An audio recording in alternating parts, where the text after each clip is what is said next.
Et bienvenue dans cette nouvelle vidéo. Et aujourd'hui, comme vous l'avez vu sur le titre, eh bien je vous présente le livre que j'ai écrit. Tadam C'est une première, c'est une nouveauté pour moi.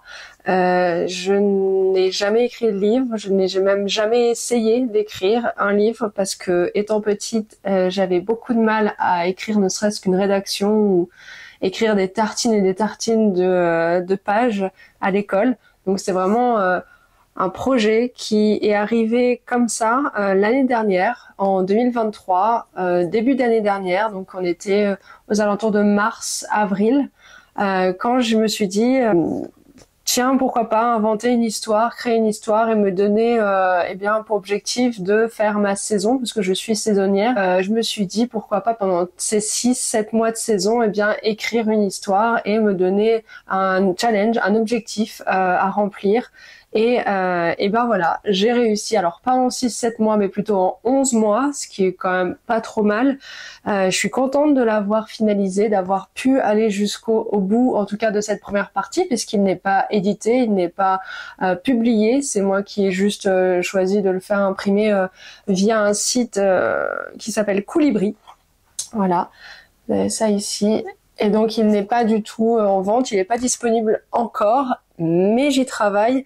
Alors pour cadrer un petit peu cette vidéo, parce que je sens que j'aurai un peu du mal à aller dans l'ordre pour vous expliquer un peu ce projet-là. J'avais noté quelques petites choses à voir avec vous. Dans à peu près le bon ordre, j'oublierai certainement des choses, ce sera certainement un peu brouillon, vous allez m'excuser. Je vais essayer de donner tous les détails et surtout ce qui va être intéressant avec ce projet-là, parce que vous ne me connaissez pas encore très bien et vous êtes peut-être pas aussi impliqué que moi, certainement pas dans ce projet, mais ce qui sera intéressant de faire ensemble, eh bien, c'est de suivre les différentes étapes qu'il y aura après l'écriture du livre. Il y a toute la partie relecture, bêta-lecture, correction, réécriture, ensuite illustration, pourquoi pas. Alors ça, c'est aussi un sujet qui va être abordé parce que j'aime dessiner, j'aime beaucoup ça, j'aime l'illustration et j'ai une vision un peu de comment seront les illustrations s'il y en a. Et c'est encore un tout autre chapitre qui va avoir court lieu dans les prochains jours, voire semaines, voire mois, j'en sais rien, et on va encore pouvoir en discuter. Mais je vais aussi vous montrer bien tout ce qu'il faut faire, tout ce qu'il faut, par quoi il faut passer pour pouvoir publier un livre, son livre, un premier roman qui plus est. De base, je voulais faire appel à des maisons d'édition, donc je me suis inscrite sur différents sites. J'ai voulu envoyer mon script à différentes maisons, et puis par manque de temps et par peur, peut-être certainement, je me suis dit pourquoi pas l'auto-édition. Et pour un premier livre qui aura peu de chances d'être édité par une maison d'édition circuit normal, et ben je me suis dit pourquoi pas tout faire soi-même. Et il y a maintenant des formats et des sites web qui font ça très bien et qui sont très sérieux. Et on y reviendra, mais je commence déjà à prendre le sujet à l'envers parce que je vous parle d'édition alors qu'en fait vous ne connaissez même pas encore le titre du livre, vous l'avez certainement vu, mais pas encore l'histoire, et donc je m'en vais essayer de vous la résumer. Sachant que un peu de mal à résumer mon histoire en quelques mots, mais je vais essayer. Alors, c'est donc l'histoire d'une princesse, une jeune princesse qui s'appelle Pippa, De son nom complet, c'est plutôt Philippa, mais elle aura un surnom donc de Pippa. Et c'est une princesse. Alors j'avais écrit pour pas me perdre. C'est la princesse d'un royaume minuscule situé dans une prairie. Et elle va bientôt avoir 18 ans. Donc on la suit au début du roman. Elle fête ses 18 ans. Et donc c'est l'occasion, quand elle aura célébré cet anniversaire, de partir, quitter ses proches, quitter sa contrée, sa famille, pour aller faire son voyage initiatique, pour elle aussi perpétuer les traditions, se trouver un compagnon et reconstituer une nouvelle prairie et ainsi faire perdurer les traditions ancestrales de son royaume et de son peuple. Il faut préciser aussi que Pippa, c'est la future reine des prés. Et reine des prés, pour ceux qui s'y connaissent un petit peu en fleurs, c'est le nom d'une fleur. Et pour faire ce livre, à la base, je me suis lancé plutôt le défi d'écrire un poème qui est constitué à partir de plein de noms de fleurs. Vous savez que les fleurs, ils ont des noms normaux, entre guillemets, des noms qu'on connaît tous comme rose, pissenlit, pâquerette, et en fait ils ont aussi des petits noms mignons de temps en temps, dents de lion, reine des prés, oreille de souris, tout ça. Et bien je me suis dit pourquoi pas en faire un poème. Ce sera assez facile, j'imagine, de rendre ça poétique. C'est déjà poétique à la base, et du coup c'est ça qui a donné le cadre pour l'histoire. Je me suis dit, le nom de la fleur, la reine des prés, c'est quand même tout trouvé pour se dire que c'est le nom d'un personnage. Et donc c'est pour ça que Pippa, et c'est comme ça que Pippa est née. Donc pour devenir cette fameuse reine des prés, elle va, à l'aide de ses amis, aller voyager dans ce petit monde minuscule, parce que ces personnages font quelques centimètres, même pas. Et ils vont devoir comme ça voyager, faire un long périple dans les forêts, braver des dangers, rencontrer des nouvelles personnes, savoir faire la part des choses entre leurs amis et des potentiels ennemis, régler des histoires qui ont cours depuis des années. Et du coup, cette petite princesse, elle sera accompagnée de son amie Happy, qui est une toute petite abeille, et de son fier destrier, qui est un papillon. Et elle va comme ça se faire plein d'amis, mais aussi quelques ennemis. Et donc pendant 4 saisons, puisque le livre est découpé en 4 saisons, on va pouvoir suivre tout son périple. Et vous avez au dos du livre la carte que j'ai dessinée, où on peut voir comme ça tout le périple qu'elle va faire. C'est plus facile pour se rendre compte, parce que je cite beaucoup de royaumes que j'ai inventés, avec des noms totalement inventés, sortis de mon imagination. Et pour aider le lecteur et même moi à m'y retrouver, j'avais le besoin de faire une carte, et donc c'est celle qui est au dos. Donc je ne sais pas si vous avez tout compris. En tout cas, pour résumer dans les grandes lignes, c'est une petite princesse qui mesure quelques millimètres, quelques centimètres, et qui est en quête de son futur royaume et de son futur compagnon, pour perpétuer les traditions de son peuple. Et donc c'est une histoire qui a des rebondissements, de l'amitié, de l'amour, des intrigues, de la magie un petit peu, et voilà, tout ce que j'aime en fait. Tout l'univers des minuscules, ça m'a toujours plu. Tout ce qui est petit, j'adore. Mes proches pourront vous dire, attester que c'est la phrase que je répète depuis que je suis petite. Tout ce qui est petit, c'est très mignon. Je suis pas la seule à le penser, mais vraiment, ça me suit depuis un long moment. Et du coup, je me suis dit, le livre que je vais écrire, il va être au sujet justement de ces petits êtres et de ces fleurs, parce que c'est la nature aussi qui m'attire beaucoup, et les animaux. Alors bien sûr, je pouvais pas faire intervenir des chevreuils, beaucoup trop grands pour le coup, mais sans vous dévoiler trop, j'ai déjà l'idée d'un deuxième livre, et pour le coup, dans celui-ci, il y aura encore la nature et des animaux un peu plus grands peut-être.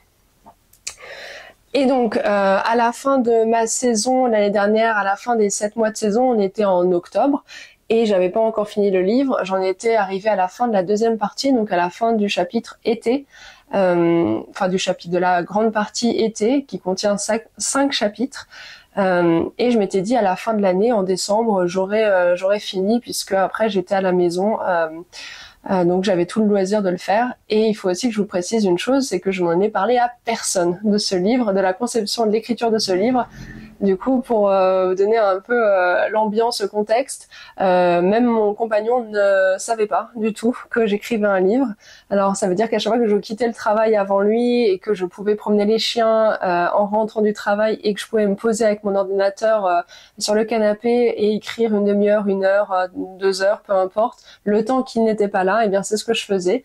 Et j'ai réussi à lui cacher, alors c'est pas une fierté, mais en fait, je voulais vraiment rester dans ma bulle, ne pas le dire à personne, même à mes plus proches connaissances, et vraiment ne le dire à personne. Donc c'était un peu dur de cacher ça pendant 11 mois, parce que vraiment, il a été au courant de ce projet à la toute fin, quand je suis venue avec ça, que je l'ai imprimé en version A4, et que il l'a vu traîner sur une table, et qui m'a dit tiens, Pipa de tapis d'or, mais qu'est-ce que c'est ça? Et je lui ai dit, bah c'est mon livre.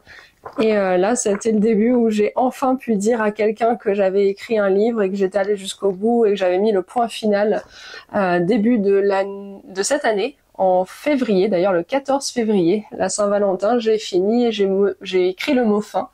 Et je suis allée l'imprimer et j'étais très très fière d'avoir ça dans les mains, de me dire que même si ça valait pas forcément, ça n'avait pas cassé des briques, et ben c'était quand même une fierté, puisque quand j'étais petite, je vous l'avais dit au début de vidéo, j'étais pas spécialement la petite fille qui écrivait dans son journal intime ou qui écrivait des rédactions qui faisaient 4, 5, 6, 10 pages. J'étais plutôt de celles qui pleuraient à la veille du rendu de la copie et qui demandaient à ses parents de l'aider à faire les rédactions, par exemple. J'étais ce genre d'élève, un peu à la dernière minute, tout. Et en fait, ça me demandait tellement un gros effort d'écrire.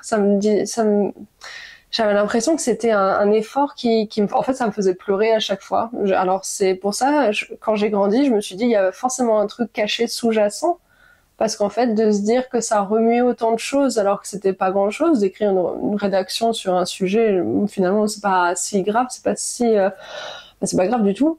Mais du coup, ça me faisait tellement un effet de pression, de tristesse, de frustration que je me suis dit que finalement, ça cachait peut-être quelque chose où en fait il fallait que j'aille plus loin, que je creuse et que justement je me force à finir et à avoir ce genre de projet pour me prouver qu'en fait c'était pas parce que je détestais ça, mais c'est parce que j'aimais trop ça, mais que je me mettais une telle pression qu'en fait j'arrivais pas à aller jusqu'au bout. Et bah là je suis quand même fière, Et après une première relecture, vous voyez, j'avais annoté le roman, donc j'ai tout relu sur papier, comme ça en fait j'ai pu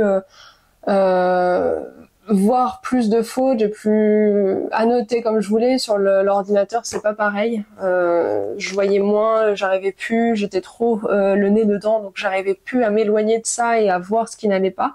Donc après une première relecture, et pour le coup j'ai pas laissé passer les 3 mois qui sont généralement conseillés entre la fin de l'écriture de la première version et la relecture. En général, on préconise d'attendre quelques semaines, voire quelques mois. J'ai pas pu. Donc j'ai laissé passer peut-être une semaine et j'ai relu le manuscrit, je l'ai annoté, je l'ai corrigé. J'en ai sorti une deuxième version qui est là. Cette fois-ci sans annotation, en tout cas jusqu'à il y a pas trop longtemps, il n'y avait pas d'annotation dedans.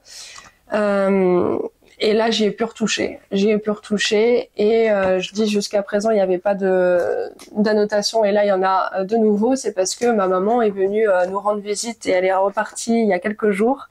Et elle l'a lu. Donc, elle a été ma première vraie lectrice. Je l'ai regardée lire mon livre. Elle l'a lu en 2 jours. Et ensuite, elle m'a fait son retour.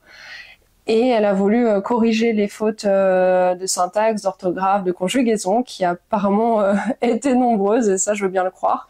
Et du coup, je lui ai demandé gentiment si elle pouvait, en tout cas elle s'est proposée de corriger au stylo toutes les pages, toutes les fautes, donner son avis, son ressenti sur l'histoire. Et du coup, je l'en remercie beaucoup parce que ça va beaucoup m'aider. Et après ça, j'attends un autre retour, parce que j'ai envoyé mon manuscrit en début, pas en début d'année, mais plutôt vers mars-avril. Je l'ai envoyé à une association de relecteurs l'association Eptalon, dont j'ai entendu parler sur YouTube. Et en fait, c'est un collectif de relecteurs professionnels qui travaillent tous dans la branche de l'édition et qui se proposent de relire et d'annoter, de donner leur avis sur de bêta-lecteurs professionnels, donc sur le manuscrit. Et comme c'est gratuit, c'est un service vraiment bénévole,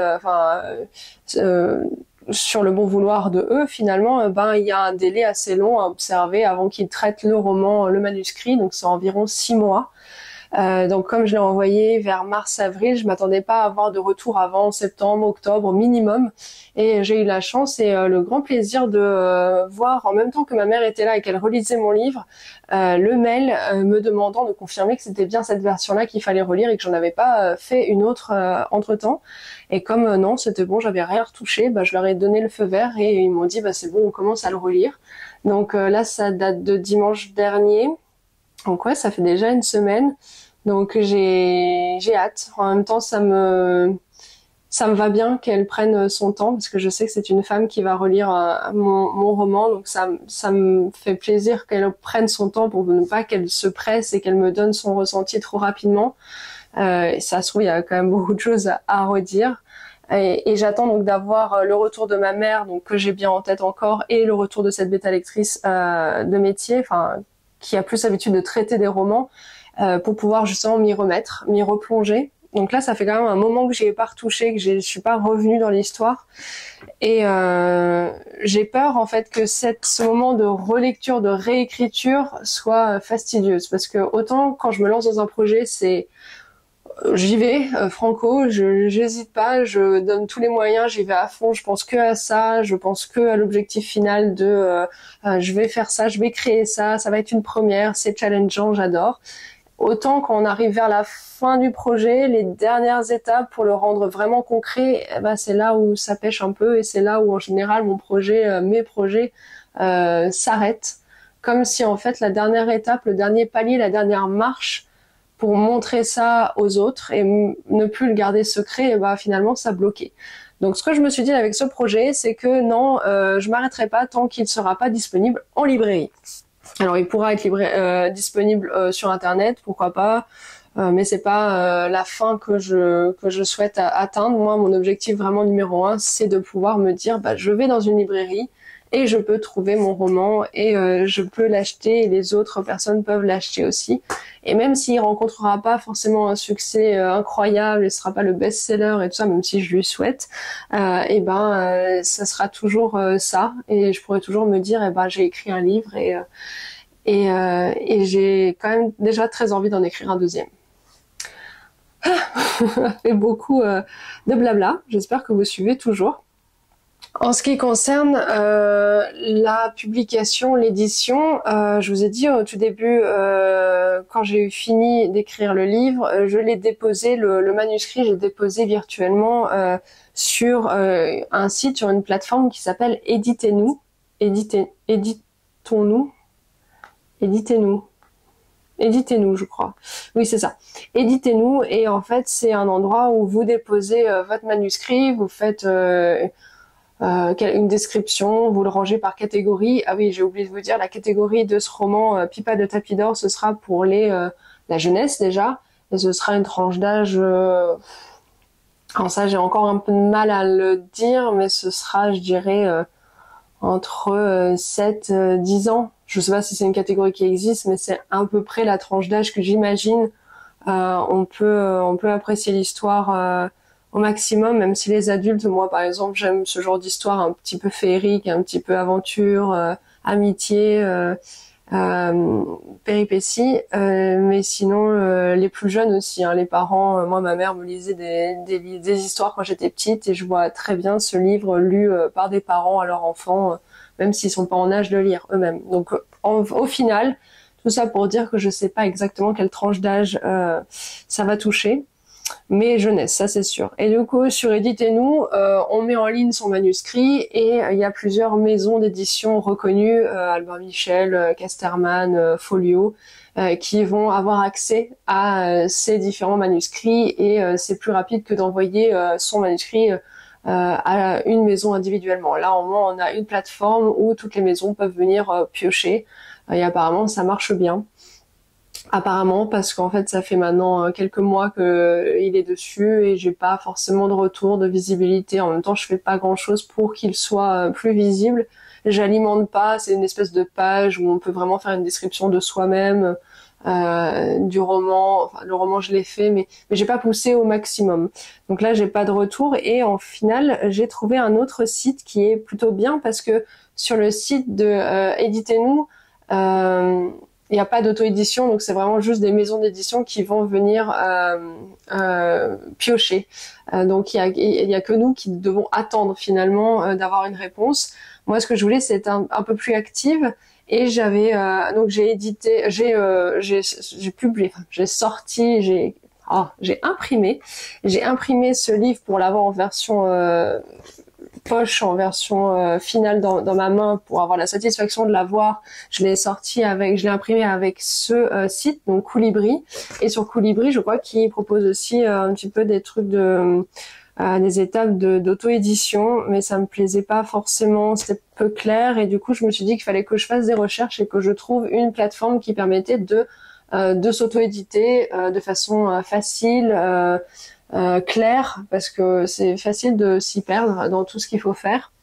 Et j'ai trouvé Librinova, chez qui je suis actuellement, avec lesquels je pense travailler, enfin faire appel. Et chez Librinova, le point positif finalement, c'est que même si on auto-édite son manuscrit, eh bien ça nous ferme pas les portes de l'édition standard malgré tout. En fait, ça veut dire que si là je décide de l'auto-éditer en mon nom propre, que je le sors en librairie, qu'il soit disponible sans passer par une maison d'édition standard, eh bien quand même, si un éditeur remarque le manuscrit, remarque le livre, eh bien il pourra tout de même proposer de le passer en maison d'édition. Souvent, c'est pas le cas.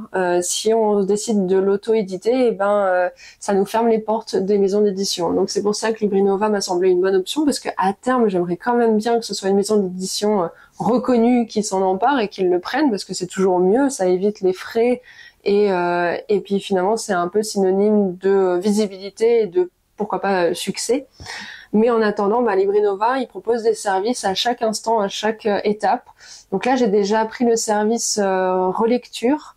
Mais alors la relecture, elle a été faite par une bêta lectrice professionnelle, mais elle a lu que les premières pages de mon roman. Elle m'a fait un retour de 4 pages environ, assez détaillé de ce qu'elle a lu. Donc elle a lu vraiment toute la partie printemps et une toute petite partie de l'été. Donc elle m'a fait un retour, mais c'est toujours un peu frustrant parce que finalement elle a pas tout lu, donc elle a pas tout en tête. Donc il y a des choses, elle s'est posé des questions et comme c'était pas une discussion, mais elle qui m'a renvoyé son avis par mail, j'ai pas pu lui répondre. Oui, mais ça, la question, elle ne se pose plus quand on aura fini le roman, on aura la réponse. Donc elle m'a déjà donné quelques pistes d'amélioration, donc c'est déjà bien. Ça vaut alors. Ce service-là est pas gratuit, hein, c'est plus de 100 euros, je sais plus exactement combien, mais c'est pas gratuit. Moi, ce que j'aurais préféré, c'est d'avoir un retour entier de mon roman entier, mais là, il faut compter plus 250, voire parfois 300 euros, voire même plus. Pour l'instant, j'attends le retour de l'association Eptalon. Je pense qu'elle me suffira déjà dans un premier temps, au plus des retours que ma mère m'aura fait. Je l'ai aussi donné à ma sœur. Et il y a un exemplaire pour mon père et pour mon frère aussi qui vont être réceptionnés et peut-être lus prochainement. Donc j'attends également leur retour. Sachant que les retours des proches, notamment de la famille, c'est jamais les plus objectifs. Même si ma mère m'a déjà vraiment fait un retour des plus constructifs, mais c'est toujours teinté d'une approche un peu affectueuse, émotionnelle. On n'a pas envie de faire trop de retours négatifs. Et c'est pas forcément les plus constructives sur... non, c'est pas tellement ça, c'est plus que c'est pas un regard de bêta-lecteur professionnel du monde de l'édition, de savoir qu'est-ce qu'une maison d'édition, qu'est-ce que les lecteurs attendent d'un roman.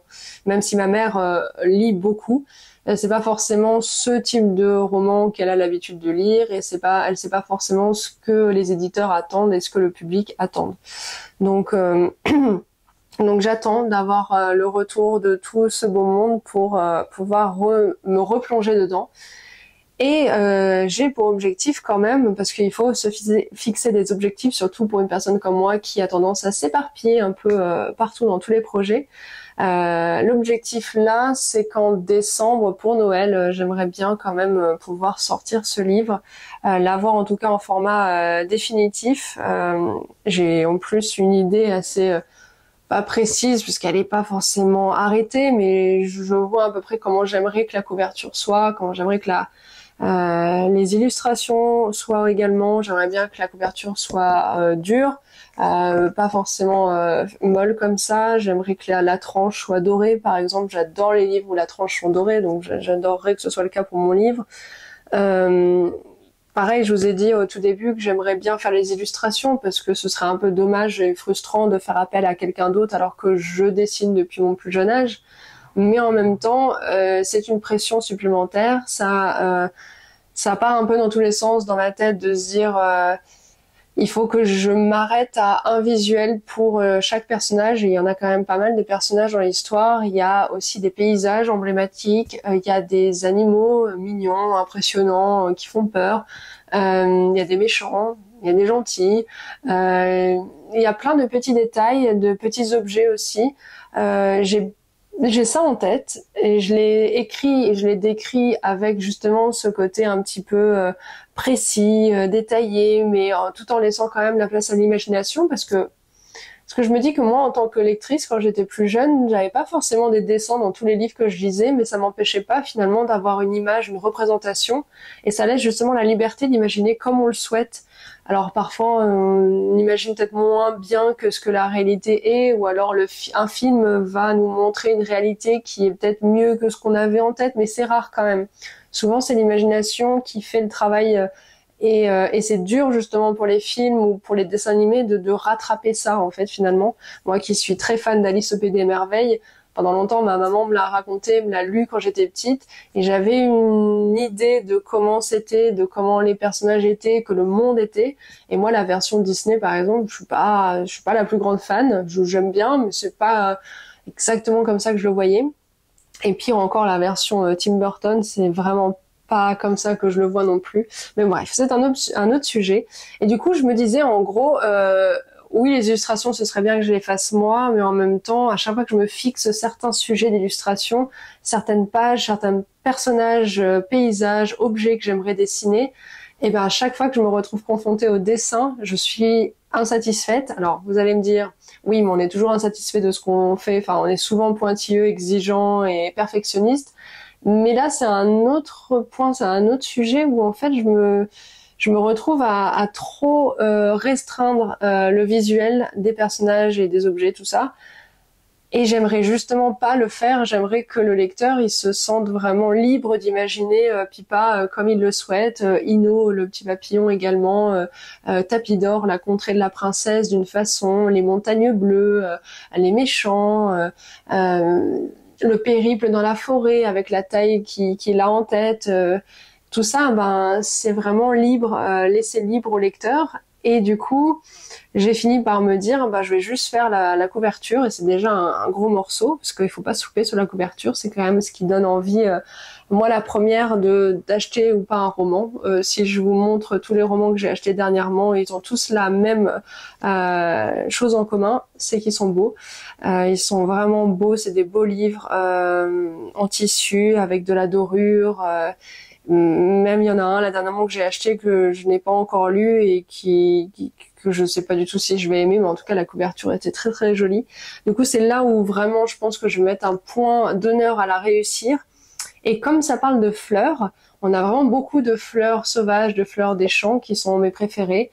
On a forcément la reine des prés, on a le bouton d'or, le pissenlit, on a le coquelicot, la myosotis, digital, des fougères, des épines de pin, plein de choses, d'éléments naturels.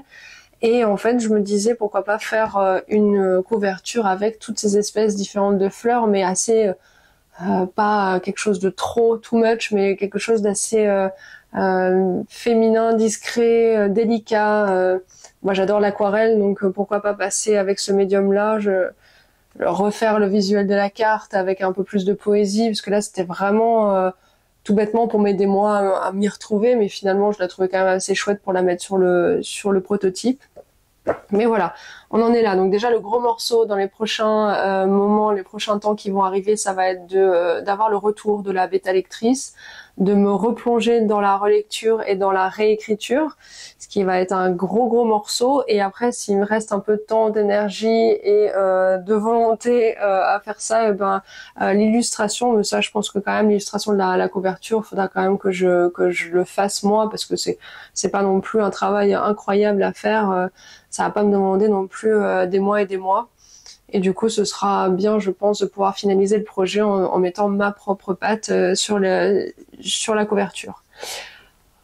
Donc voilà, mon projet de livre vous a été dévoilé. C'est un gros morceau pour moi. C'est une grosse nouvelle que j'avais gardée longtemps pour moi. Donc c'est beaucoup. Quand il sera disponible à la vente, à l'achat, eh ben, vous serez parmi les premiers à le savoir, et il sera certainement disponible sur ma boutique Etsy, qui a le même nom que ma chaîne YouTube. Et dessus, j'ai déjà mis des bougies et des coquillages ornés, décorés. Et au fur et à mesure, je vais alimenter cette boutique avec d'autres projets. Et je vous le redis, j'en ai plein, avec plein de petits objets que j'aurais fait moi. Et mon livre du coup qui va rejoindre tout ça, et c'est chouette, je trouve. Ça fait vraiment des projets différents mais qui ont tous en commun d'être créés et d'être sortis de mon imaginaire, de ma petite tête. Et du coup voilà, j'espère que ça vous plaira. Je regarde juste si j'ai rien oublié. Non, j'ai tout dit. Surtout si vous avez des questions, si vous avez des remarques, si ça vous a plu, n'hésitez pas à me laisser un commentaire ou des commentaires, un pouce en l'air, ça m'aide parce que c'est le démarrage de la chaîne, donc ça prouve que vous l'avez vu, que vous l'avez bien aimé. Et n'hésitez pas à me faire vos retours et à partager la vidéo si elle vous a plu. Merci beaucoup.